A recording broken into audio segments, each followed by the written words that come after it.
a leaser versus instead looking at it from a different paradigm and saying, I'm gonna own it, and how those numbers stack up. So I'm excited to bring up and introduce, this guy's young, he's smart and talented, and at some point or another, he's probably gonna sell every building in Santa Ana and the surrounding areas because he's on his way there already. So excited to bring up Fernando Crisantos, SVN. Come on up, Fernando.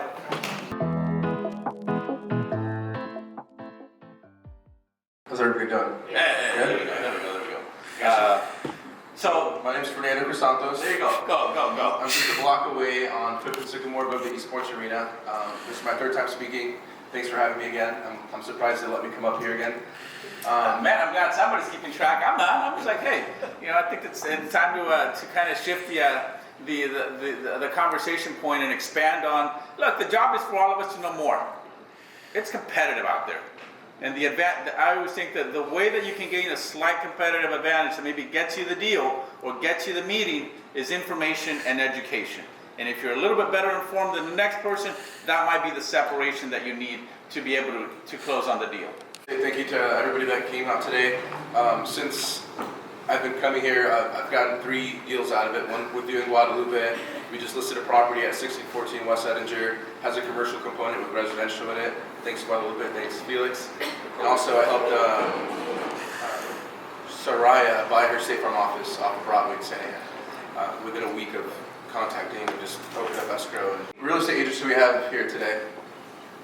All right. How many business owners that rent or occupy their own property? All right. How many plan to occupy a property maybe in the future on your property? All right. So this should be helpful for some of you, and if not, it could be good to explain to your property owners that you're talking to. And we get a little bit closer because I don't have to point numbers. So go to the first slide.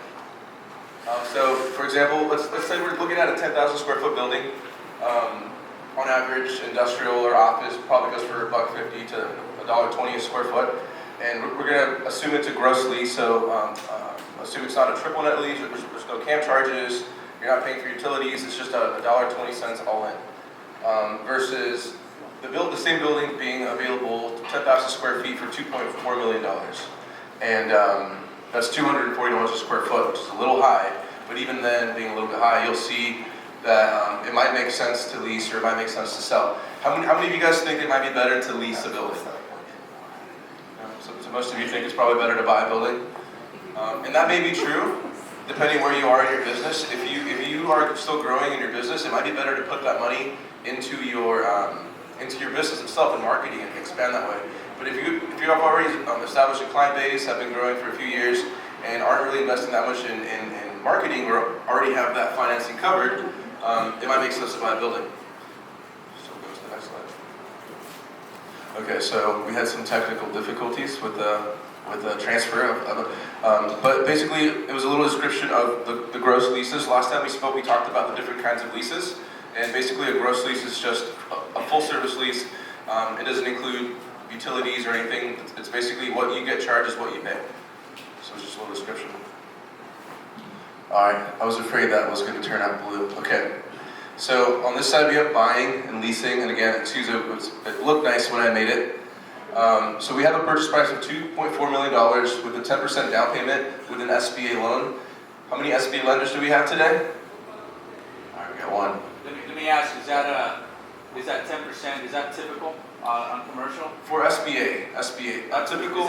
Is that the lowest that you can go on SBA? Because I've heard SBA is kind of like the FHA of commercial lending. And I'm thinking, well, can I do 3.5% on the commercial? Negative. Okay, so 10%. Right, so 10%, and then there's conventional. We can do 20-25% if you don't apply for SBA. SBA does have a few more requirements, right? If you like life insurance and a background check, it's pretty intricate. So some sellers don't like to see that on a purchase offer if they're super educated. But with a good track record, you should be fine. You got it? Perfect. Cool. So that's a full service or gross lease. And I'll be happy to share this with anybody that is interested. Go back a slide. Service lease versus a triple net lease? Is that what you're asking?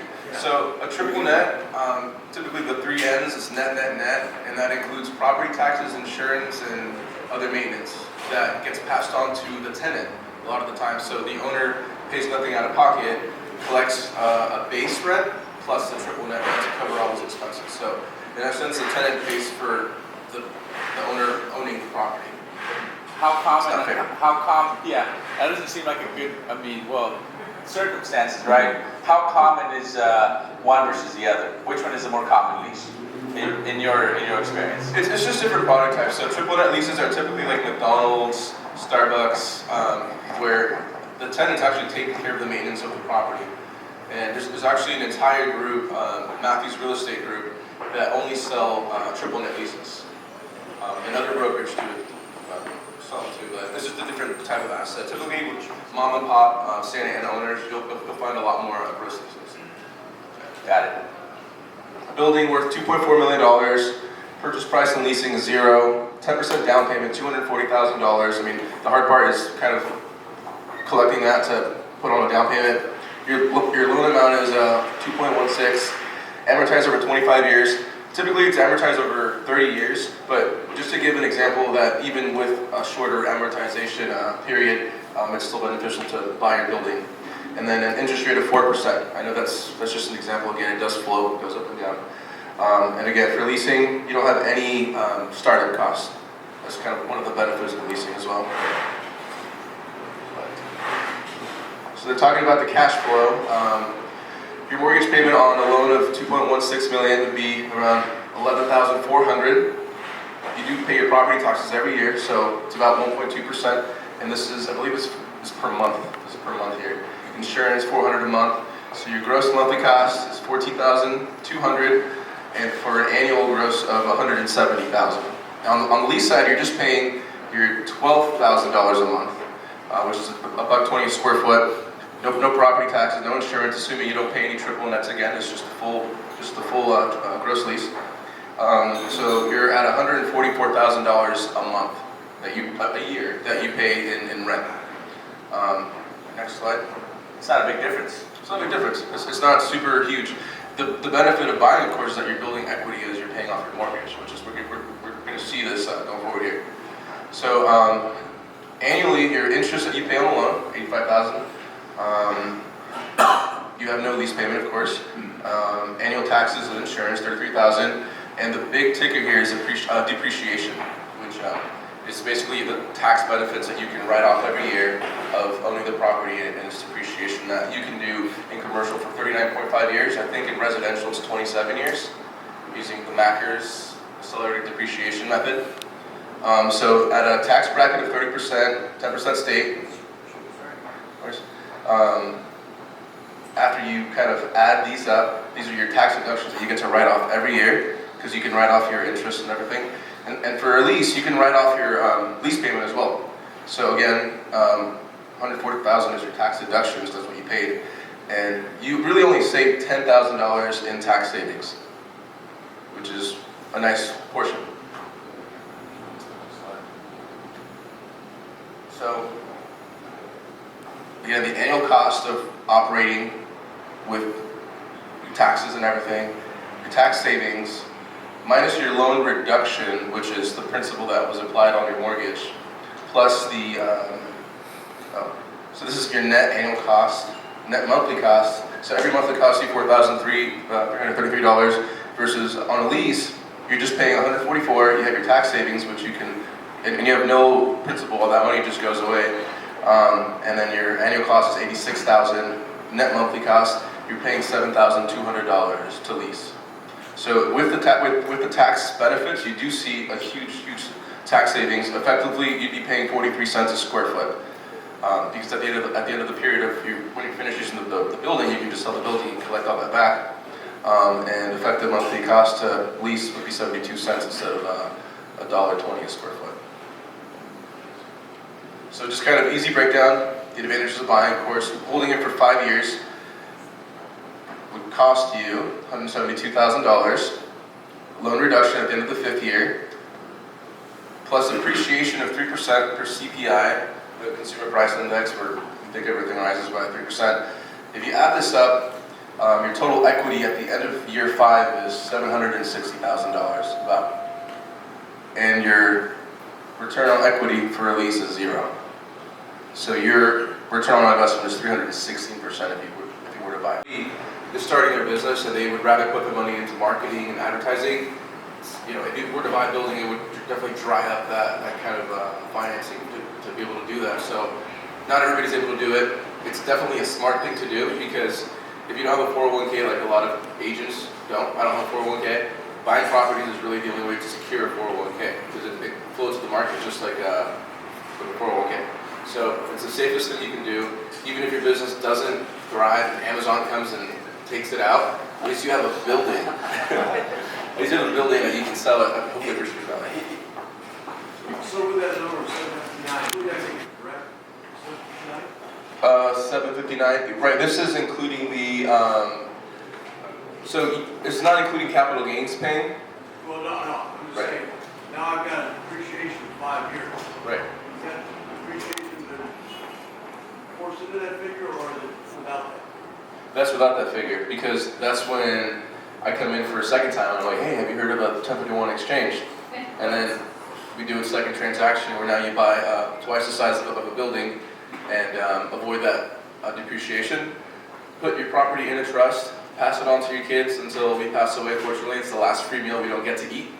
And then your children get a step-up basis on taxes, so that goes away. How often are you, go ahead. I have a question. What's the difference between SBA loan and commercial loan? And why did you choose to give us an example of the SBA loan? Is it because it's Yeah, so this is talking about like an operator occupying their own building or renting their own building, and if you were to occupy your own building, I wouldn't see why you wouldn't want to get an SBA. It's for owner users. It's an owner user example. So a commercial loan is just if you're an investor, where you don't plan to occupy the building, then you can take out 30 to 50% down and then finance the rest to invest.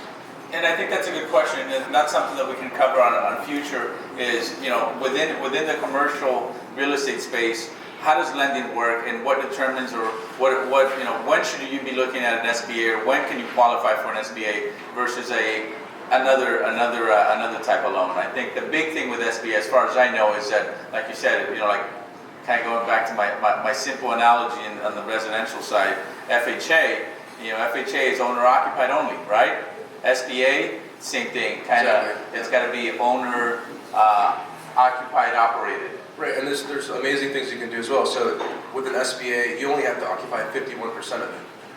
So you could buy a building that's twice what you need, occupy 51%, rent the other 49% to a tenant, and have that help you pay your mortgage. It just makes so much sense. Let's talk a little bit about Santa Ana commercial real estate. I know you got some other slides. I don't know if we're going to get to those, but commercial, what does it look like? I mean, how do you prospect? I always think this is interesting. What do you do all day? Cold call. Cold call. Ooh. Who cold calls here? Yeah. All day. Just gonna give a shout out. This is my junior right now. He's making 100 cold calls a day. Oscar, how many yeses are you getting? This is important. I mean, you just keep getting no's, but you just keep. He said it. Look, that's what I wanted to hear. Cold calls is about getting no's. Okay? That's how you know you're doing it right. It's painful. I mean, it's kind of reversed, but that's the idea. Because if you're not getting no's, I'm going to tell you something. You're not making cold calls. They have to go hand in hand. And it's not it's like everything else. It's a bicycle, guys. If you do it enough times, you get good at it. And the no's, you don't even hear them anymore. You're just on to the next one. So a lot of cold calls. What else? Anything else? Yeah, mailers, email blasts, and just getting out there, knocking on the doors, and introducing myself to people. I don't want to take too much time out of you guys' day, though. I know we all have busy days to do. Yeah. But thanks again. It's a lot of information. I understand if you guys would like. Hey guys, this is Fernando Crisantos from the ground up. Today we have Felix Duarte with the Duarte Team of Ticor Title. I just want to say thank you. He had us on the Santa Ana Broker Preview, which he has every Wednesday, and I'll let him talk a little bit about that. Awesome, Fernando. Listen, thank you so much for having me. Excited to be here with the crew and you obviously with the ground up team. a pleasure having you at the Santa Ana Broker Preview. The idea behind that meeting is very simple. I think that all of us as professionals in this industry, we do better when we can engage the local community. Absolutely. And every single time I go, I get something out of it. It's great people, great ambiance. And how long have you been running this? It's probably too long now, but I've been doing it for 7 years, week in, week out.